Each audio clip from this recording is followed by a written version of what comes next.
benim ağlamağımı heç kim görmədi. Ürəyimə dağıldı mənim göz yaşım. Ağlıma gəlməzdi isti yay günü. Məndən ayrılarsan başlayar qışın. Eşqim dilə gəlsə bir kaman kimi, fəryadım salacaq vahiməli səs. Mən onu sevirəm, o da özgəsin.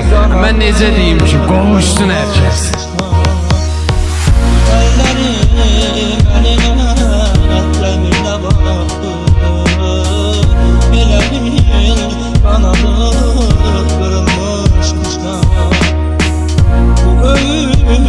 Yolundan çok güzel geçip tek senin eşkine muhtaç olmuşum.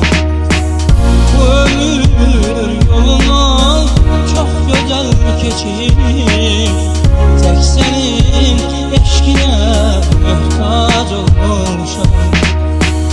Ellerim elime demirine baktan, sanki dünyam mənə inan dar gəlir.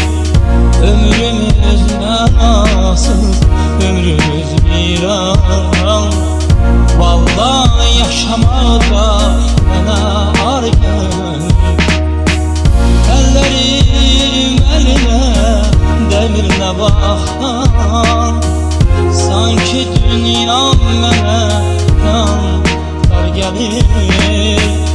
Ömrümüz mənasız, ömrümüz viran.